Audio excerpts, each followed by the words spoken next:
piece of ideological diversity across all of our holdings. We don't see that in practice in media markets. That's not how it actually ends up being. Likewise, you don't see internal diversity. That is, any given TV channel or any given newspaper offering a wide variety of ideological perspectives within that TV channel or newspaper. And that can be, in other cases, take like the Walmart model. They sell everything, right? Like they find that it is beneficial for them to have a wide degree of internal diversity. Every time you go into a Walmart store, you'll find a whole bunch of things, from guns to diapers. But you don't see that happening in media markets because it's a fundamentally different market. You don't oftentimes find conservatives who also like anarchism or communism, or socialists who are also monarchists or fascists. It doesn't work that way. People in the political realm don't have the kind of wide variety of tastes that people say in the sports realm have. Like, I like basketball, I also like baseball, or I like football, I also like soccer. It's fundamentally different. And then the whole regime of objectivity, the code of professional journalism. Again, we already discussed some of the deleterious aspects of this code of professional journalism. On top of what we've already discussed, you can kind of just simplify it by looking at this quote here. So, a reporter might want to do a great job. A reporter might have a dream of being the next, the people that broke the Watergate story. Was it Bernstein and yeah, Woodward, exactly, yeah. So you as a journalist might want to do that. But if everybody else in your circle is not doing that, there's immediate psychological groupthink pressure to avoid those sorts of things. But more than that, you can't piss off the people that are your contacts too much. You rely, as a journalist, on your sources. And if you piss off your sources, they can simply toss you on a blacklist and say, I'm never going to talk to this person again. And then what are you going to do as a journalist? So if you're a young journalist, you start off very idealistic. I want to expose corruption. I want to tell the truth, etc., blah, blah, blah. And then you end up angering some of your government sources with your first news story. And then they retaliate by simply ignoring you. Well, goodbye career. So this regime of objectivity ends up being a lot less beneficial than one would think, looking at it at first glance. This is obviously what you don't see.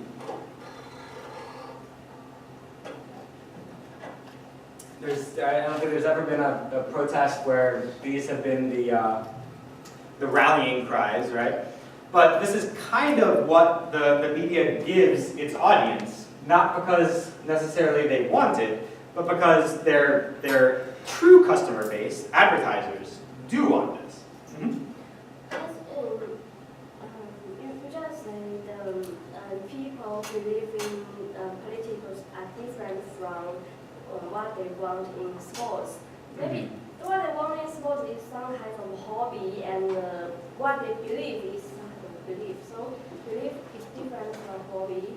Yeah, exactly. Because just because I like baseball, there's nothing in my like of baseball that makes it impossible for me to also like basketball. Whereas there is something intrinsic when you believe in socialism to have a negative opinion of fascism or monarchism. And the belief, they charge you too many courage in thinking about it, to organize it, and the hobby, they maybe just physical entertainment. Yeah, exactly. It's a totally different realm, and that's why you don't see internal diversity within media companies. Because if you do something that's, you do a story, investigative report or whatever, that's clearly anti-liberal democracy, you're going to anger a lot of your audience, and they might not tune in again. You might just lose them. Whereas if you're a sports channel and you play, you put on bowling one night, you're unlikely to seriously anger somebody who prefers cricket You know, it's very fundamentally different from politics. Is there any other thing similar to the politics that we have less diversity internal in this side? Well, I guess broadly in entertainment programming, I mean, this is just kind of off the top of my head, the quickest thing I could think of is like programming with sex and violence. Like you can anger kind of conservatives or religious people who see a TV show with a lot of sex in it, and then they say, well, I'm going to just stop watching this channel because I really disliked and I was really offended by this one program. But in general, in entertainment, you know, just because you play a sci-fi movie doesn't mean you're going to anger people who like action. They just won't watch it. They'll just tune in later. But you can actually anger people based on the content of your political presentations to the extent that they no longer tune into your station at all. Not only in the entertainment area, it's not only in the entertainment areas, all of the areas, there are anything similar to the political? Not that I can think of, but you have a comment? Yeah, do you think that's why there's like such separation between like political ideologies now, like between networks, you know, like Fox is associated with conservatives, but maybe it wasn't always like that, you know? Maybe they just like ran a few stories and conservatives just stuck to it. Yeah, no, absolutely. I think a major reason behind the level of political polarization we see today is that, you know, in the media space, you have, you know, these right-wing media sources that weren't around in the 70s.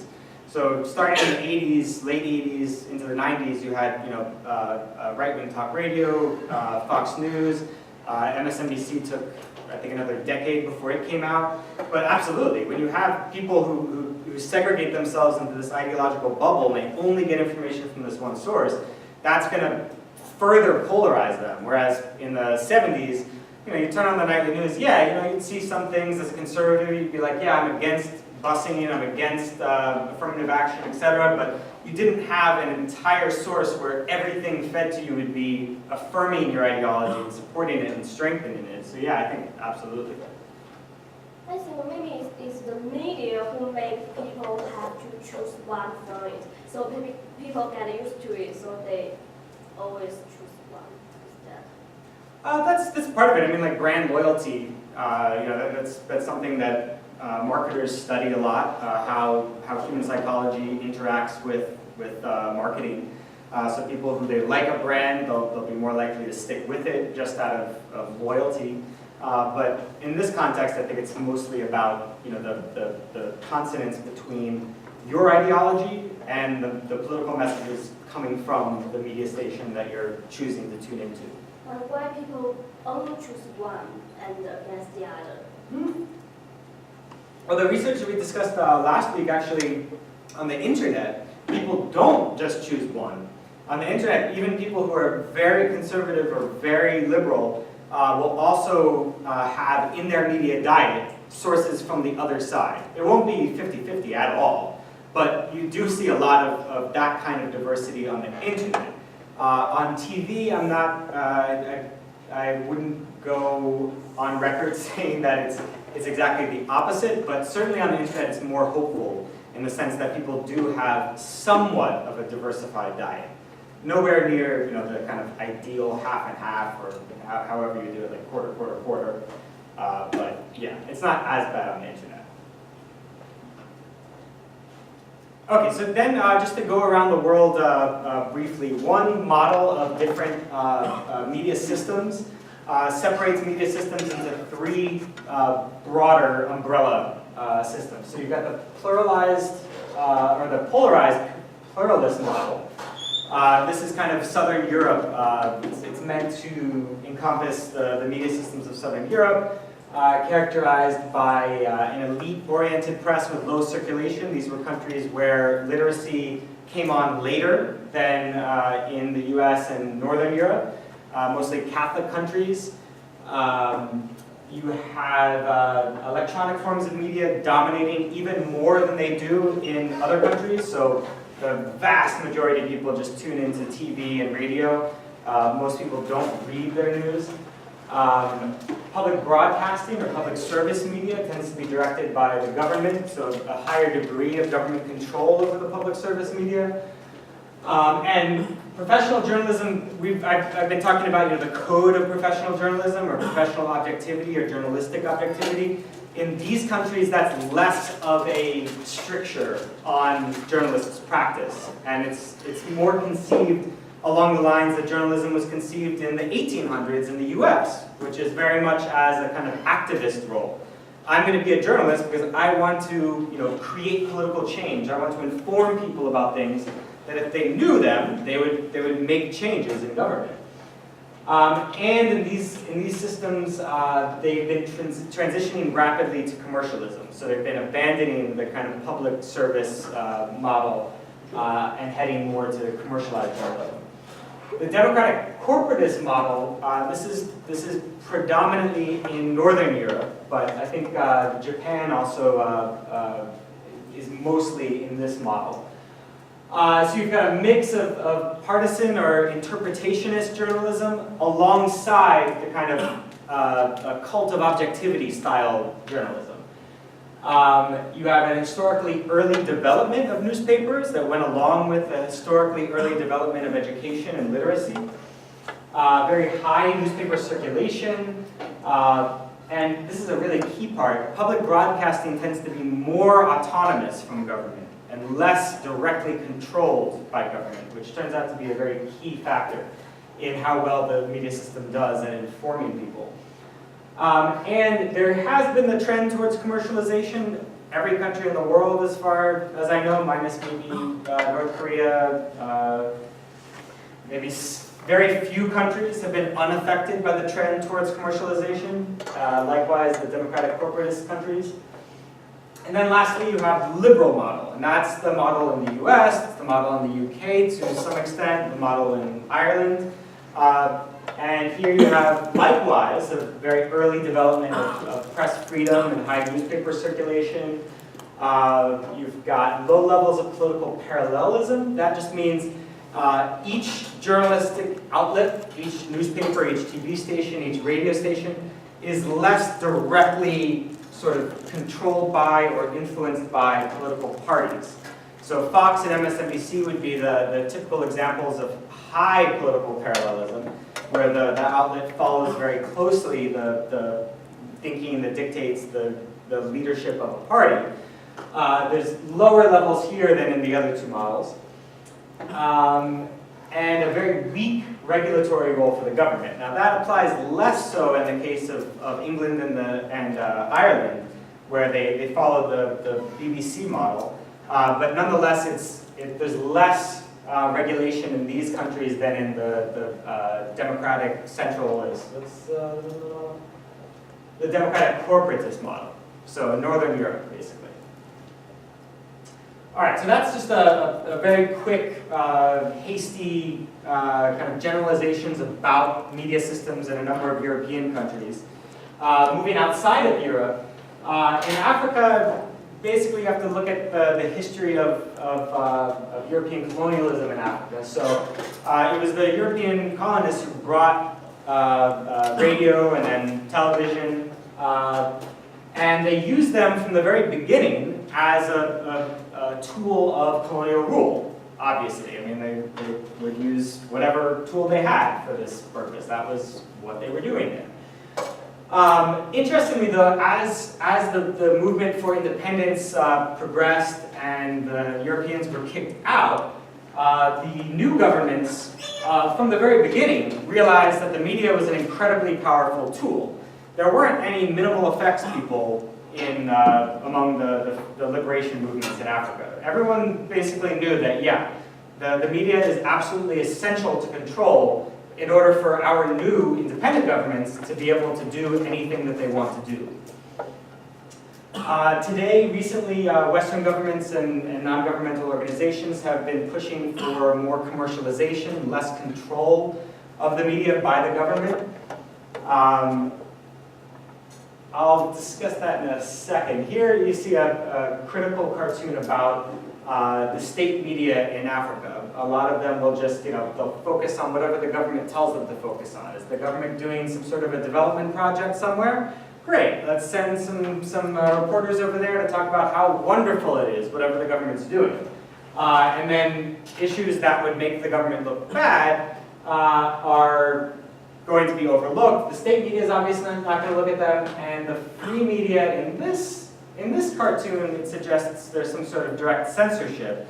However, in Africa, it doesn't really, in most countries, it doesn't really work out that way. It works out instead that the people who get the licenses, the broadcast licenses, are already friends or business partners or associates or campaign funders of politicians in the state. So basically it's just the matter of their relationship that causes the censorship. There doesn't need to be a propaganda department in every country that guarantees this result. And the degree of commercialization that has been carried out in Africa has not led to the kinds of wonderful beneficial outcomes that a lot of these very well-meaning, well-intentioned people working in NGOs or Western governments thought it would have. For the reason I just mentioned, the people who own the media companies are oftentimes either in government directly or close associates with people in government. And so basically, the hope was that you'd have media pluralism, that you would have lots of competing views entering the market. That hasn't been the case. You have monopolies that have kind of taken over and have, again, constrained the number of voices that are given a soapbox in these commercialized media systems.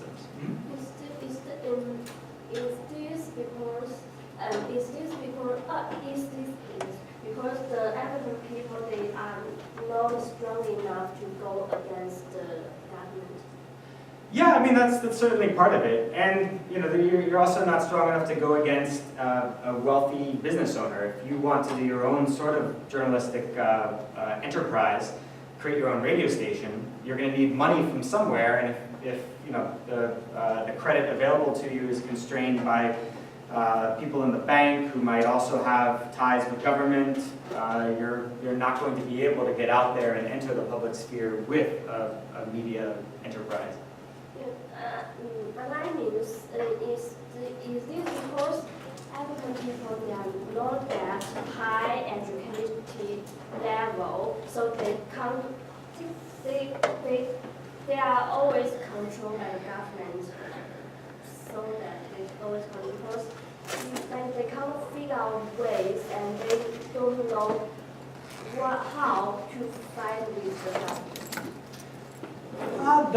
That could be. I haven't read enough to really get down to that granular level of individual people. Like, if you did an interview with them, why are you not, creating your own media station, or why are you not fighting against that? I don't know enough about, so I wouldn't be able to answer.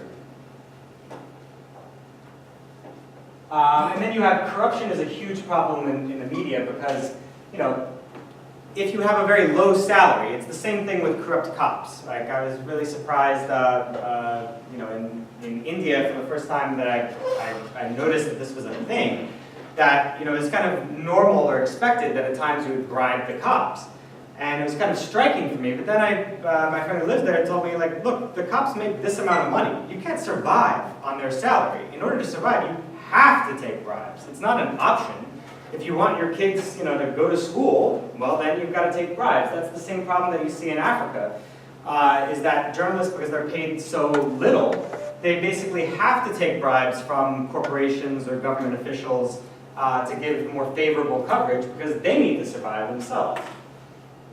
And there's a very low level of trust. In one survey, they only did 16 countries, but it's a decent sample of countries in Africa. And they found that levels of trust for both private and public media was very low. I'll just skip past that quote, you can read it. Okay, so China, since we've got a few students from China here, please feel free to interrupt me at any point and throw in your experience or what you've heard or read, etc. So this is kind of the, I guess, the standard view in the US of how the Chinese media system works.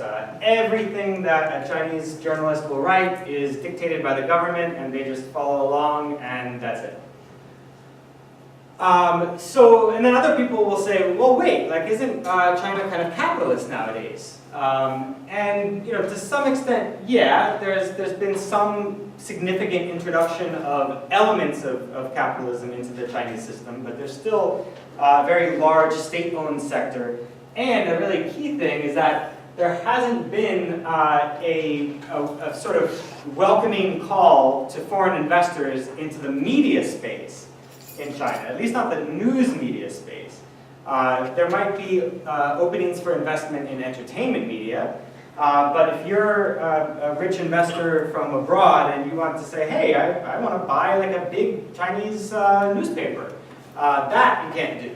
And that's one of the areas among several others that the Chinese government has limited, put up blocks to foreign investment. Yeah? Are those media supported by the foreigners also censored by the government in China or not? So there's much less of an opportunity in the first place for foreign investors to invest.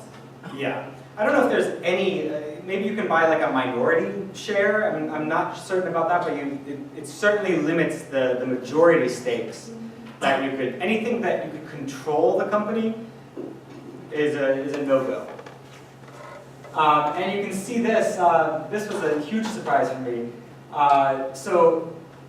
The surveys of China find that only 10% of the population is not interested in international news, and only 20% are not interested in politics, meaning 90% of people are interested in international news, and 80% of people are interested in politics, which is kind of shocking. So you can imagine how much more important the media system is to the political system in China than it is in countries like the US, where levels of interest are relatively lower. In the newspaper system, analysts who study this have separated it into 3 categories of newspaper in China: the official, semi-official, and commercialized. And in surveys of people in China, they find that the majority of people consider the commercialized papers to be more trustworthy. Why? Well, because it looks like it's coming from an independent private business, and with a long history of government propaganda, a lot of people think, oh, well, this is coming from a private business. This looks like Western papers. It looks like papers from countries that are in a free market capitalist democratic system. So it's probably more trustworthy. And as a result, remember the relationship between trust in the media and media effects. The newspapers that are more trusted, the commercialized newspapers, exert more of an effect on public opinion than the official or semi-official papers. So one of the strategies of the propaganda department is to restrict sensitive topics to official papers, where the Communist Party can directly control the way that they're presented, but allow everything else to be done by the commercialized papers, things that aren't considered to be terribly important or worrisome. So the way that this control is exercised is through issuing rules to newspapers, to explicit and implicit policy statements, even face-to-face meetings, written instructions. So guidance is exerted on newspapers.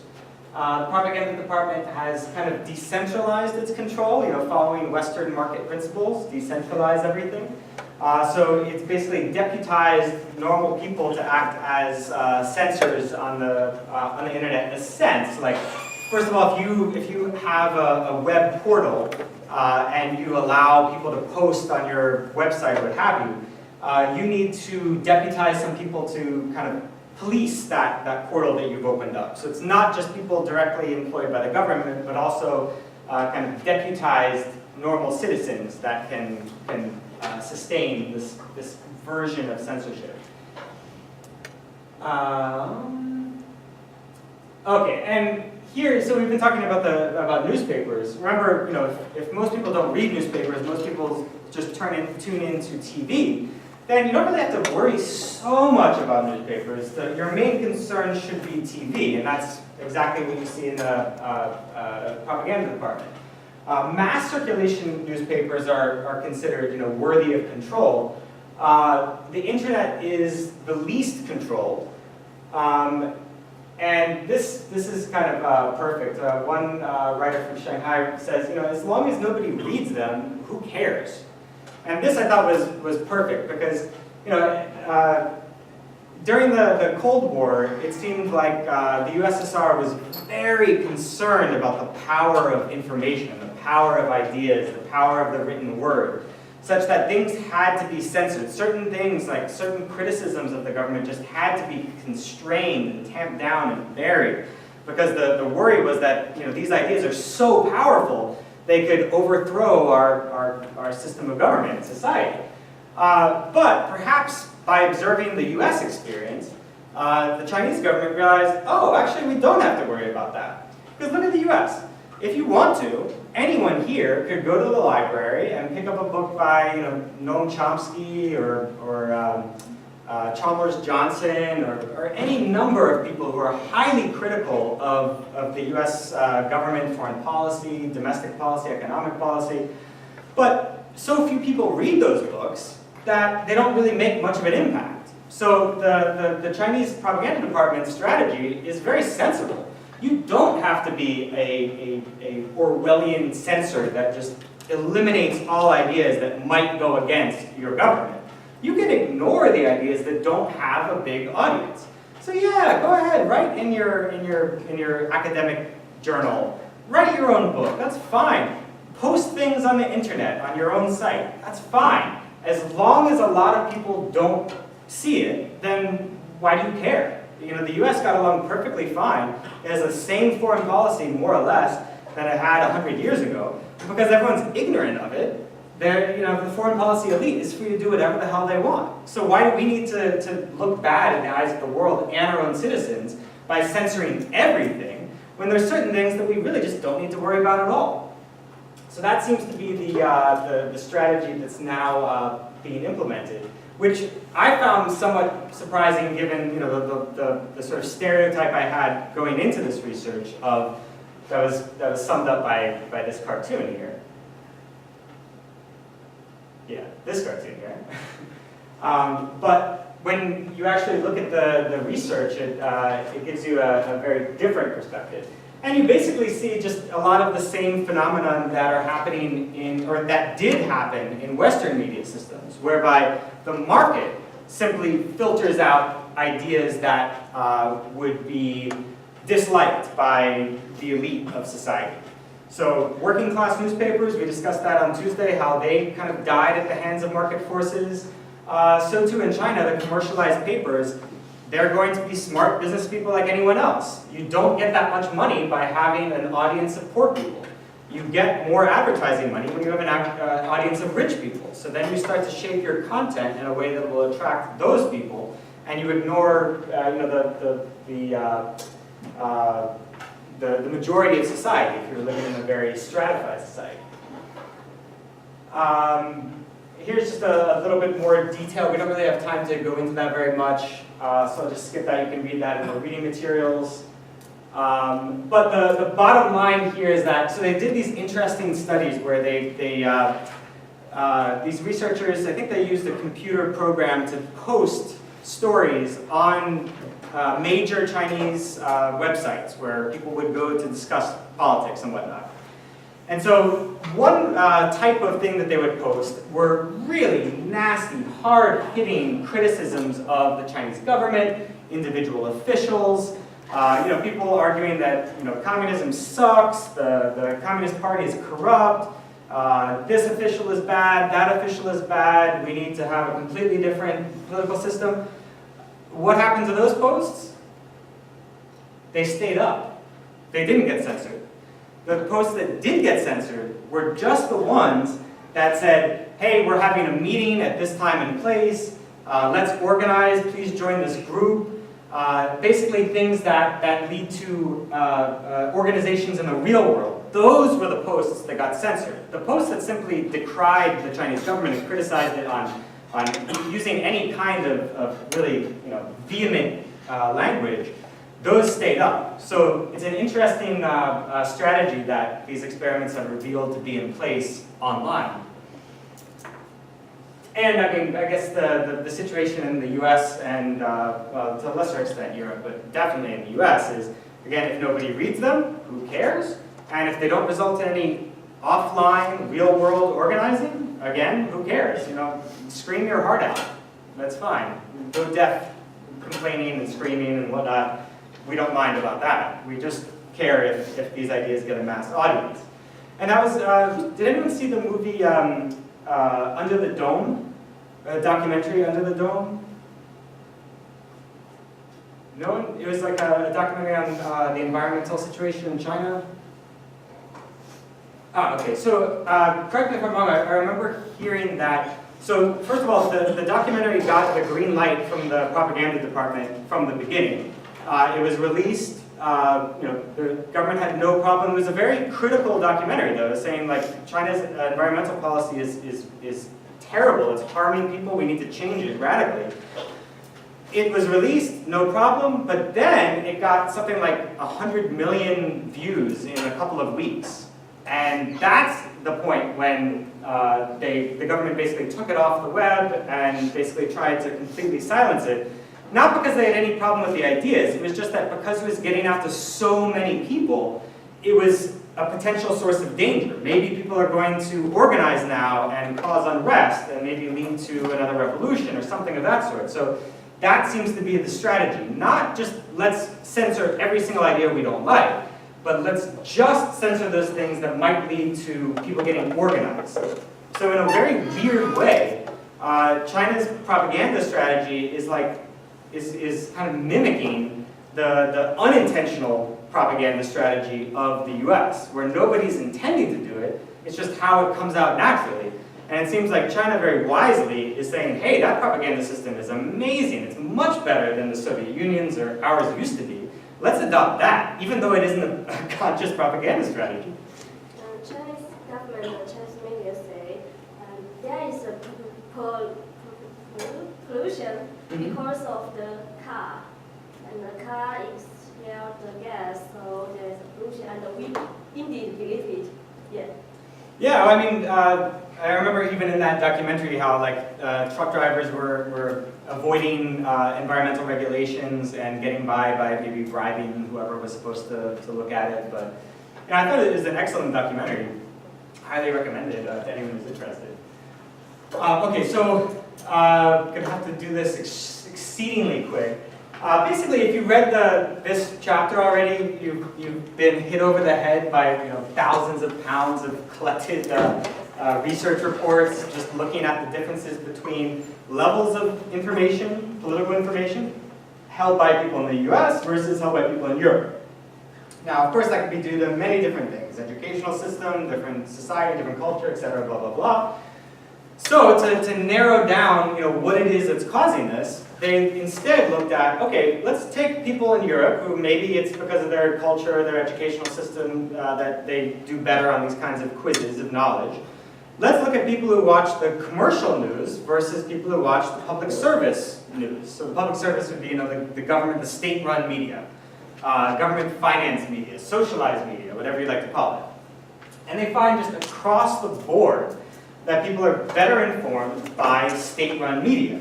The next question, of course, would be, well, better informed about what? Are they, better informed about, what the government wants them to know, and that's it? Are people not getting critical reports about the government? And they find that, no, that's not the case if there are legal measures in place to separate government from publicly run media outlets. That seems to be the key thing. Oh, sorry, I put this up and didn't explain this at all. So, people in the US are kind of famous the world over for being ignorant about the world. So somebody made this. This is kind of like the world as seen by people in the US. Very little is known. I think this is way too detailed. I don't think they would really... Well, I guess, yeah, that would work. Satan, yeah, sure. Borat is somewhere around there. But actually, the survey research that has been done, I don't think your average person in the U.S. would even be able to like put it on the map that accurately. So this is like a step above, sadly.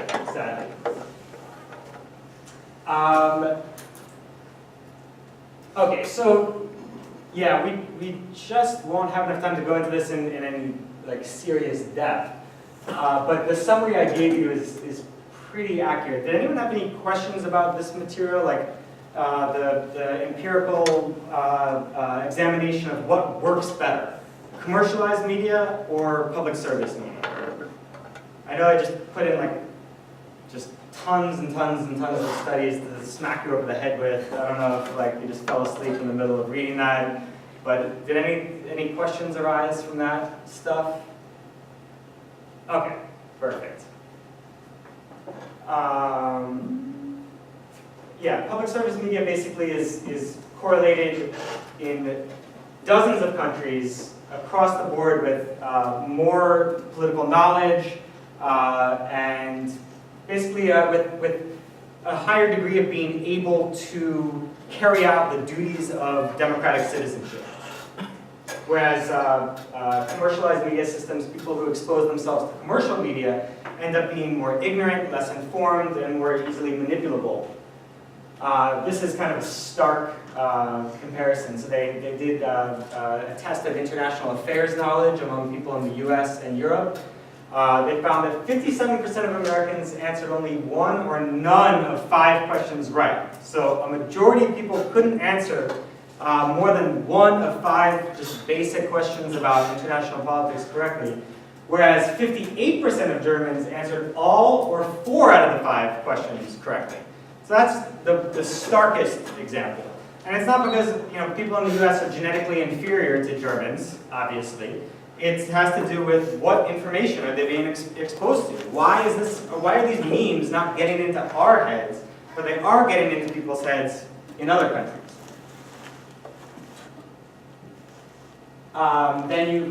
This is an interesting little example. So Europeans that watch mostly commercial news tend to have stronger anti-immigrant sentiment than Europeans who watch public service news. And it doesn't take long to consider why that could be. Commercialized news needs to attract eyeballs. That's what they care about. It's attracting eyeballs and selling them to advertisers. How do you do that with a story like immigration? You sensationalize it. You talk about, oh, they're dangerous. Like, look at this violence. Like, let's sexify it. Let's jazz it up. Whereas a public service broadcaster is operating on different principles. Their remit, their purpose, is simply to inform. Their purpose, their remit, is not to collect a lot of eyeballs to sell to advertisers. Why you choose German as an example? Because Oh, that was just the study. The study was a comparison between German and United States respondents. German has a very different lifestyle. Oh yeah, no, definitely. But when it comes to just the simple presence of certain memes in people's heads, it could be entirely due to the educational system. But if the questions that they're asking concern recent international news, then it can't be the educational system entirely, because you wouldn't have learned recent facts back when you were in school. You could only learn them through the news media, or through conversations with other people. And maybe that's it. Maybe it's a culture where more people talk to each other rather than, get out of their suburban house, get in their car, go to work, go to the mall, go back in their car, go home, watch TV. Maybe that's it, but it's certainly suggestive evidence at the very least. Okay, so for the last 10 minutes, I just wanted to see if you guys could brainstorm amongst yourselves about what methods you could think of that might improve media systems around the world. What sort of reforms could we possibly implement that would avoid these 2 twin dangers? One danger on the one side of the path would be falling into the pit of government censorship, where the only news that you get is what the government wants you to know, and that's it. And then the other side, the other pit that you could fall into, is the danger of private censorship, or all of these influences operating on private media that keep some perspectives, some information out, simply for commercial reasons, or for reasons of ownership. or for reasons of not wanting to displease advertisers, etc. So just to get you thinking, here's one possible scheme that's been proposed. You have a public service TV sector in the middle, that's the core of the media system. You have a social market, a civic sector, a private sector, and a professional sector. And what that means is, so the private sector would remain basically as is. All of the currently existing private news organizations would just continue on, no change, do your thing, continue to die off or succeed, whatever. We're going to let you, it'll just work out without any intervention from us, society. The civic center would be media outlets run by organized political groups. So you'd have a TV station for Republicans, for Democrats, for Green Party, for Libertarians, and for whatever other organized political grouping can amass enough support would get resources from the government in order to put on their own kind of media outlet. The social market sector would comprise ethnic and political minority media outlets. So say you're in some political minority that isn't big enough to get an outlet here, you would nonetheless have the opportunity of getting grants from the government to run your own outlet. Also, if you're an ethnic minority in a country, you would get that. And that's modeled on Scandinavian countries, which do precisely this today. In fact, all of these things are modeled on currently existing media systems in various countries. The professional sector would be modeled on the BBC or Al Jazeera. Basically, pick a well-respected editors, well-respected experienced journalists, give them a bunch of money in the sense of you are guaranteed a salary for 5 years. You now do what you do best. You like being a journalist? Great, go be a journalist, and you basically choose your own stories under the guidance of an editor, and the government exerts no string pulling over that. You're entirely independent, bunch of money, go do your job. And then lastly, the public service media core of the system would be modeled on present-day German television, which kind of does a lot of these things, of ensuring that all different viewpoints in society are represented and allowed to present their case. So that's one possible thing. Now, if you could just break off into groups of 2 or 3 or however many people you want, I would just be very curious to hear what you guys think we could do in terms of designing more optimal media systems. Whether you would go along with something like this, or if you have just like maybe even just a piecemeal reform proposal. Like, let's do one little thing and see how this goes, and then go on to something else.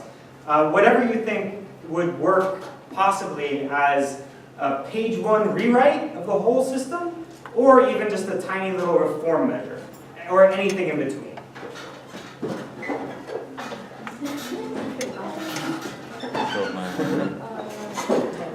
That on? I think you just gotta eliminate the monopoly that's present. They say, like you mentioned, Al Jazeera.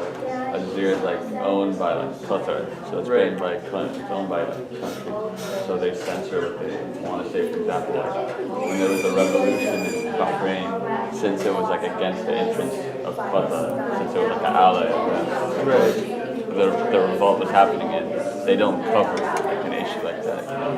So it all depends, like if the country's running the media.